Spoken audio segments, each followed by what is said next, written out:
Well, Capcom took their sweet time to finally release probably my most anticipated piece of customization in Monster Hunter Wilds, but ladies and gents, Sealed Dragon Cloth is finally here, and we have some really interesting news to talk about, including of course what the supposed collaboration for the end of May will be. And surprise surprise, it's probably going to be, well, it's actually really going to be Street Fighter. So we're gonna talk about that and more, plus some of the other stuff waiting for us at the end of May, and let's dive right in.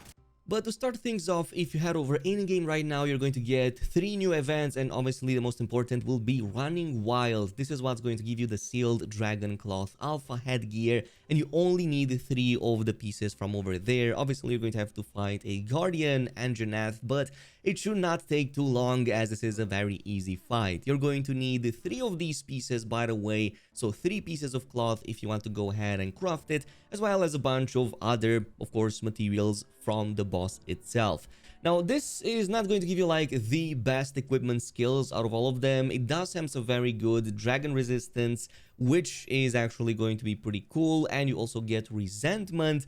However, we're going to actually use this for its really cool freaking looks, and I'm not going to lie, it looks incredible, especially with the Sakura Tide armor, which, as you may or may not know, is one of my favorites in the game. My only complaint about this is that to this day, at least from my knowledge, Capcom still has not given us a way to remove the freaking bonus effects. Like, all of the buffs are really messing up with the colors over there, as you can see, pretty much glowing all the time, so that's really annoying, and I think it kind of ruins some of the aesthetics. But otherwise, looks really awesome. It's physics enabled as well, so if you jump or roll or, just move your character, it's not just going to flow in the wind, but it's also going to move depending how your character moves. And this about marks the last piece of content that we're going to see from Title Update 1, as pretty much everything has been added in the game. And today is the 21st, which means that, yeah, the 20th marked the last piece of content we would get, so I'm expecting that somewhere around the 29th is when we're getting Title Update 1.5, or the end of May update with the changes and some of the balancing to current weapons. So 29th, which is a Thursday, as typically Thursday is when Capcom releases some of these content updates. And on that note, we also have a teaser for the upcoming collaboration that the Monster Hunter main Twitter account has been teasing for the past couple of days, including the last few hours. And yes, it is going to be Street Fighter related. We had something like this back in Monster Hunter World, and back then we got, I believe, a Ryu skin that wasn't really like the greatest, like the armor set wasn't the greatest, but obviously you can just have that as a layered armor. And besides that, also some emotes, including the Hadoken that you could use even against some of the fauna, which is pretty interesting. I do wonder if that's going to also be the case in Wilds. So that's what we're going to be getting on that front. Now, let me know down below in the comments if you, well, are disappointed or not about that, or were you expecting something else. I know that quite a lot of folks were expecting Dragon's Dogma collab, even though it didn't really make any sense. Dragon's Dogma came out last year, so obviously something more recent would have been at play. But it's interesting to see that it wasn't the Devil May Cry collab either, given how recent the show is. But still, I'm gonna take it, free content update, so I am curious to see what we get out of it. But besides this, we are also going to get the end of May update. Again, my expectation is the 29th, since that date fits the best. So there are some changes coming up with the end of May update. One of the most significant being the fact that we get 8-star difficulty versions of existing Apex Predators, specifically in this case Gormagala, also others including Raidao, Uthdunao, and all of the others, of course, that you know, including Jin Dahad.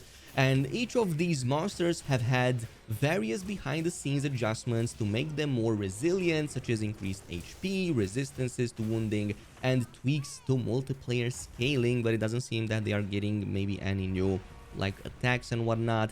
Challenging monsters will also appear in future updates, so keep an eye out for the further information about them. This was, by the way, posted last month during the director's letter on the official website. This is not the only change coming. There are some balance adjustments being added over here as well, and of course the most significant being to hammers, as I'm sure many of you will rejoice. So we are currently carefully considering upwards adjustments for the hammer. That's what they last said. and then looking at other overall weapon balance adjustments with a goal to implement them either in the end of May update or the second title updates in summer. So I'm going to assume that we may get more than just buffs for the hammer. We may see other adjustments being made over here as well, assuming that Capcom had the time, which I think they should have, because yeah, the content has been a little bit dry for the past few weeks, with the exception of the Arch-Tempered Raidao and some of the other stuff.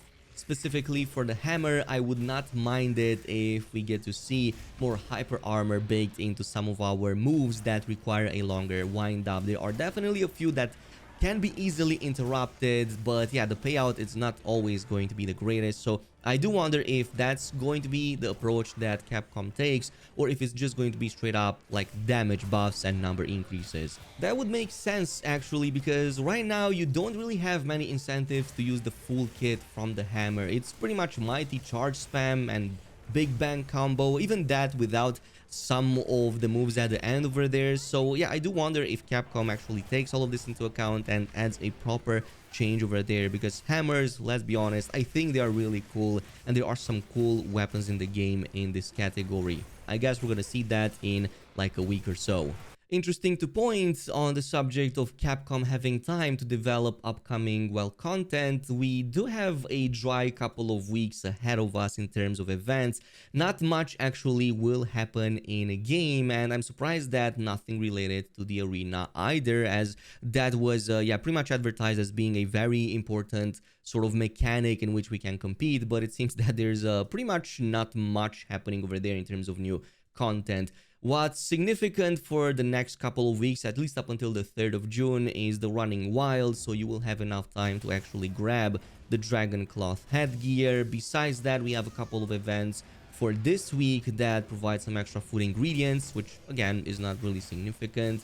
Then starting the 27th, which is the next cycle, we just get the King of the Faraway Sky once again for the Artian weapon parts. And then Running Wild will continue for that week as well, but that's pretty much it.